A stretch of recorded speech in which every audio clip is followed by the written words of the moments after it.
बिस्मिल्लाहिर्रहमानिर्रहीम। अस्सलाम वालेकुम डियर स्टूडेंट्स, उम्मीद है कि आप सब खैरियत से होंगे। 4th क्लास बेटा कंप्यूटर का हमारा आज चैप्टर नंबर 2 जो है हम स्टार्ट करेंगे। चैप्टर नंबर 2 का नेम है एवेल्यूएशन ऑफ कंप्यूटर्स।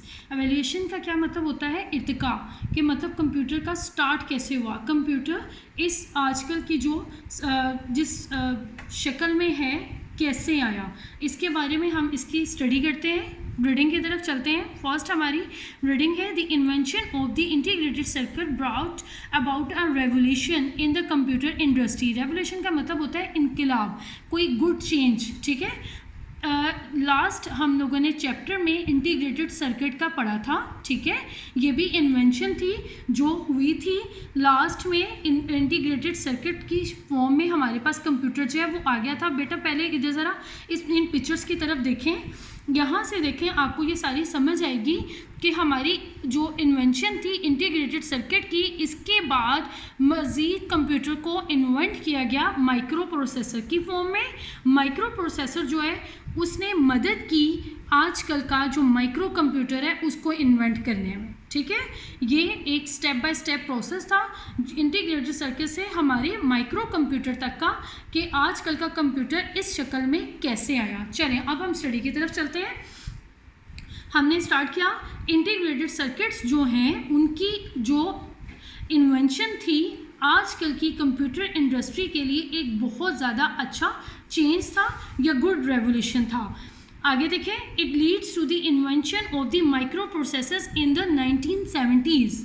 1970s में इंटीग्रेटेड सर्किट ने हेल्प की माइक्रो प्रोसेसर्स को इन्वेंट करने में। ठीक है, अब इंटीग्रेटेड सर्किट्स के अंदर पहले मैं रीडिंग करती हूँ, फिर आपको ये चीज़ समझाती हूँ कि कैसे इंटीग्रेटेड सर्किट से माइक्रो प्रोसेसर्स के अंदर कंप्यूटर्स चेंज हुए।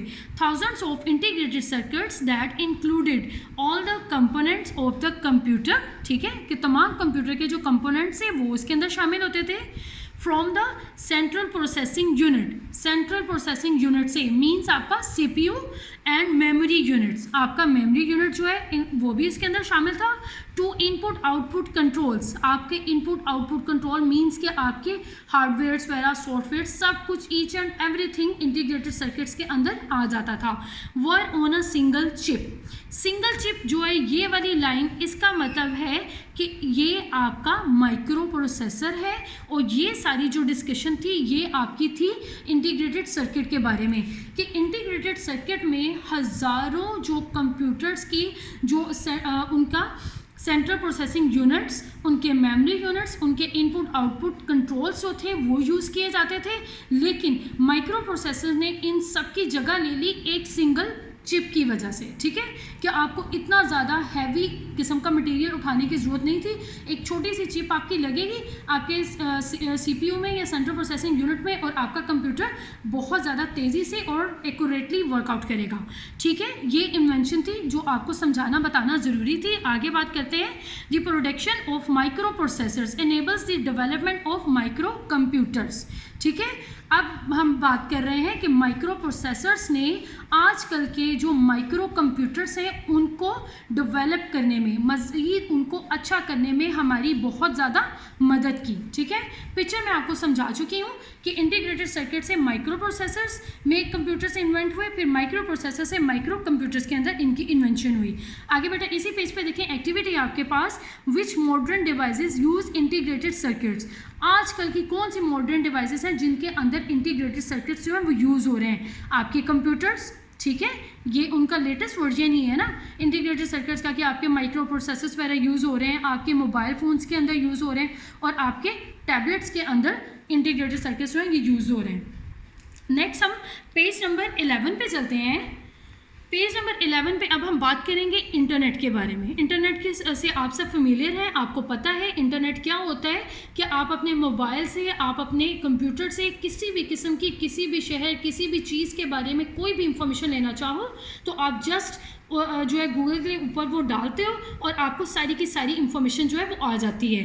अब हम बात करते हैं the internet emerges in the in the 1970s computer के अंदर इंटरनेट जो है उसको शामिल किया गया, मर्ज किया गया 1970 में, ठीक है। It enables data to be passed through a network of computers joined by wires, cables और satellites। अब इस लाइन में वो क्या कह रहे हैं कि इंटरनेट हमारे तक कैसे पहुंचता था, डाटा कैसे आता था कि एक कंप्यूटर्स का नेटवर्क है जो एक दूसरे के साथ ज्वाइन किया गया है through wires, cables and satellites. Let's suppose कि अगर आपने किसी भी सिटी या किसी भी कंट्री के बारे में कोई भी इंफॉर्मेशन लेनी है तो कंप्यूटर का एक नेटवर्क होता है। आप अपने कंप्यूटर से जब इंफॉर्मेशन डालते हो तो वो फ़ौरन से उन नेटवर्क कंप्यूटर का जो है वहाँ तक पहुँचती है और दूसरे कंट्री या सिटी से थ्रू द वायर्स वो इंफॉर्मेशन आपके कंप्यूटर तक दोबारा आ जाती है। आगे है अ लोकल एरिया नेटवर्क और लैन is a computer network covering a small area such as a home or an office। LAN जो होता है बेटा ये आपका एब्रीविएशन है लोकल एरिया नेटवर्क का, ठीक है, कि एक जो छोटा एरिया जो आपका कम एरिया कवर करता है आप उसको लैन या लोकल एरिया नेटवर्क भी कहते हो, और जो स्मॉल एरिया है उसके अंदर आपके घर, ऑफिस या छोटी जो इंडस्ट्रीज वगैरह होती हैं वो शामिल होती हैं। एक और जो है वो इसी की मज़ीद टाइप है वैन, अ वाइड एरिया नेटवर्क, इसको हम वैन भी कहते हैं और वैन, ठीक है, वैन की एब्रीविएशन है वाइड एरिया नेटवर्क। ये हमारा लार्ज ज्योग्राफिकल एरिया होता है and is made up of 2 और मोर लैंड्स, ठीक है।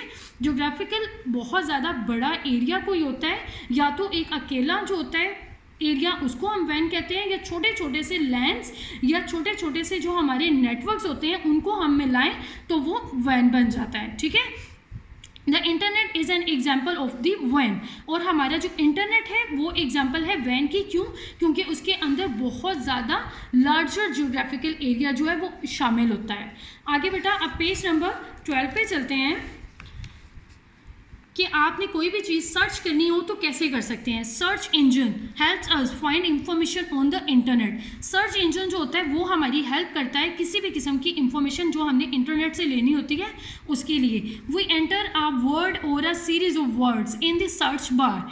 हम सर्च बार जो हमारी गूगल पर या याहू पर एक लाइन आ रही होती है उसको हम सर्च बार कहते हैं। उसके ऊपर हम कोई भी एक सिंगल वर्ड किसी भी चीज़ के बारे में या एक पूरी लाइन सेंटेंस की जो है वो लिखते हैं और फिर आगे क्या होता है, the search engine looks for information on the internet, ठीक है। अब जो हमारा सर्च इंजन होता है वो फ़ौरन से उस चीज़ को सर्च करने में लग जाता है कि जो हमने कंप्यूटर को कमांड दी है या मैसेज दिया है, and displays a list of websites related to the query. और फिर उसके बाद हमें थोड़ी देर के बाद एक पूरी की पूरी लिस्ट जो है वो सामने दिखा देता है डिफरेंट वेबसाइट्स की जिसके अंदर हमारी रिलेटेड इंफॉर्मेशंस होती हैं। क्वेरी का क्या मतलब होता है बेटा, यहाँ पे ये देखें इस नोट के अंदर, a query is a request for information. Query का मतलब होता है कि वो आपकी रिक्वेस्ट इंफॉर्मेशन के बारे में जो आप गूगल को या सर्च इंजन को देते हो कि आपने ये चीज़ फाइंड आउट करनी है। Examples of search engines are Yahoo, search and Google.